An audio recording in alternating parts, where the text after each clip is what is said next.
মাদারীপুরে আত্মীয়ের বাসা থেকেই শিশুসহ একই পরিবারের ৩ জনের মৃতদেহ উদ্ধার করা হয়েছে। রোববার মধ্যরাতে শহরের আমিরাবাদ এলাকায় মৃতদেহগুলো উদ্ধার করেছে পুলিশ। নিহতরা হলেন মাদারীপুর সদর উপজেলার কলাগাছে এলাকার চিন্ময় দাস, তার স্ত্রী ঈশা দাস এবং তাদের ৮ মাসের শিশু সন্তান। পুলিশ জানায়, রোববার বিকেলে শহরের আমিরাবাদ এলাকায় প্রবাসী যতীন বারোয়ের স্ত্রী মিষ্টি বারোই ভাড়া বাসায় আসেন তার চাচাতো ভাই চিন্ময় দাস সহ পরিবারের ৩ সদস্য। রাতে মিষ্টির কল পেয়ে ঘটনাস্থলে যায় পুলিশ। ঘরের দরজা ভেঙে শিশুসহ ৩ জনের মৃতদেহ উদ্ধার করে মর্গে পাঠানো হয়। এটি হত্যা নাকি আত্মহত্যা খতিয়ে দেখছে পুলিশ।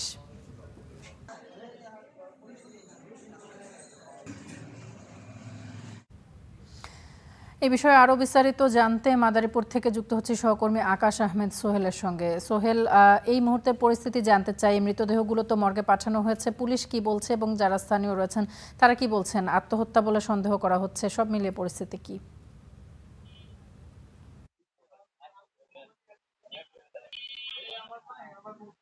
তামান্না, আমি সকালে জানাচ্ছিলাম যে এখানে কিন্তু কিছুক্ষণ আগেই র্যাব কমান্ডার, যিনি মাদারীপুর র্যাব ৮ ক্যাম্পের মনিরুজ্জামান হোসেন, তিনি কিন্তু এসেছেন। এখনো পর্যন্ত কিন্তু তারা কথা বলছেন যে একজনকে সন্দেহ করা হচ্ছে যে কথিত চাচাতো বোন পরিচয় দিয়েছেন চিন্ময় দাস। নিহত চিন্ময় দাসের পরিবার, আসলে তাদের পরিবারকে নিয়েও বসা রয়েছে। পরিবারটি নিয়েও কিন্তু আসলে তারাও কি স্বামী স্ত্রী কিনা সেটি নিয়েও কিন্তু সন্দেহ করছেন। এছাড়াও যে এখানে মিষ্টি বা যার বাড়িতে বেড়াতে এসেছিলেন, যিনি বলেছিলেন যে আসলে তার চাচাতো ভাই হতে প্রশ্ন উঠেছে, তারা কিন্তু চেষ্টা চালাচ্ছেন আসলে তাদের সম্পর্কটা কি ছিল, কিসের জন্য এসেছেন সেটি জানার চেষ্টা করছেন।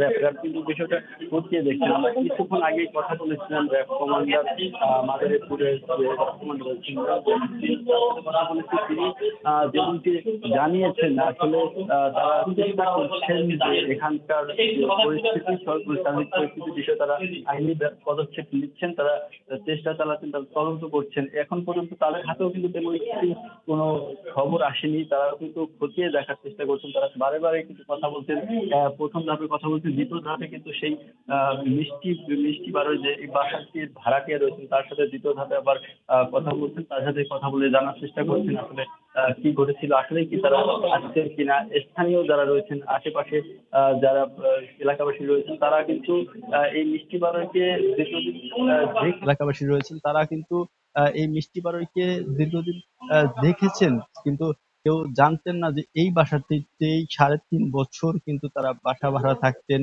এছাড়া আমাদের কাছে একটি খবর এসেছে, আমরা জানতে পেরেছি এই মিষ্টি বারোই মুসলমান ছিলেন, সেখান থেকে তিনি নাকি হিন্দু হয়েছেন। তারপরে এই একা বাসায় থাকতেন, এমনকি তার যে বর্তমান স্বামী রয়েছে, তাই সেই স্বামীর দ্বিতীয় স্ত্রী তিনি। সেই দ্বিতীয় স্ত্রী হওয়াতে কিন্তু এই বাসাটিতে তিনি একাই বসবাস করতেন ৩.৫ বছর। তার যে স্বামী রয়েছে, সেই স্বামীও আসতেন কিনা বাড়ি মালিক কিন্তু সঠিক বলতে পারেননি। গতকালকে কিন্তু বাড়ি মালিকের কাছে বলেছিলেন যে তার স্বামী এসেছেন, তার কাছ থেকে চাবি নিয়েছেন, চাবি নিয়ে কিন্তু গেট গেট খুলে দেন। তারপরে কিন্তু তারা একটু সন্দেহ করেন যে আসলে ঘটনাটি কি ঘটেছিল। আমরা একটু কথা বলতে চাই বাড়ির যে মালিক রয়েছেন তার কাছে, কি বলেছিলেন গতকালকে? আপনার কাছে গতকালকে কি বলে গেট খুলেছিল, আপনি কি দেখতে পেয়েছেন?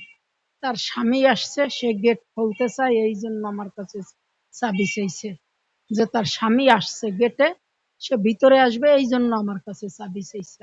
কিন্তু আমি তার স্বামীরে দেখি নাই, এই জন্যই আমি তারে বলছি যে তোমার স্বামী কই।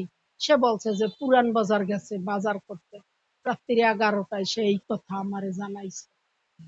এরপরে কি দেখলেন বাসার ভিতরে? এরপরে বাসার মধ্যে আর আমি তো তার ঢুকি নাই। আমি বলছি যে কয় সে আমি তো কি কই তোমার স্বামী বাজার করতে গেছে, কয় সে আমারে যা বলছে আমি তাই আপনারে জানাইলাম। আপনাকে জি, আমি কথা বলছিলাম এই বাসার যে মালিক রয়েছেন, তিনি যেমনটি জানালেন, তাকে কিন্তু তার এই মিষ্টি যে বাসা ভাড়াটিয়া রয়েছেন, ইনি কিন্তু জানিয়েছিলেন যে তার স্বামী এসেছে, তার স্বামী আসার শর্তে কিন্তু তিনি বাসার চাবিটা আনেন। এরপরে রাত 11টার সময় কিন্তু রাস্তায় দেখতে পেয়ে তিনি ব্যালকনি দিয়ে রাস্তায় দেখতে পান মিষ্টিকে। এরপরে কিন্তু সন্দেহ করেন, সেই সন্দেহের পরেই তিনি কিন্তু তাকে ডাক দেওয়ার পরে গেট বন্ধ করে দেন। এই গেট বন্ধের পরে মিষ্টি আর বের হতে পারেনি, এমনটি কিন্তু বাড়ি মালিক আমাদেরকে জানিয়েছেন। এখন পর্যন্ত এটা নিয়ে তদন্ত চলছে। পরবর্তীতে আপনাদেরকে আরো বিস্তারিত জানাবো। এই ছিল সর্বশেষ। তামান্না। আকাশ, অসংখ্য ধন্যবাদ আপনাকে। নিশ্চয়ই পরবর্তীতে আরও তথ্যের জন্য আপনার সঙ্গে যুক্ত হব।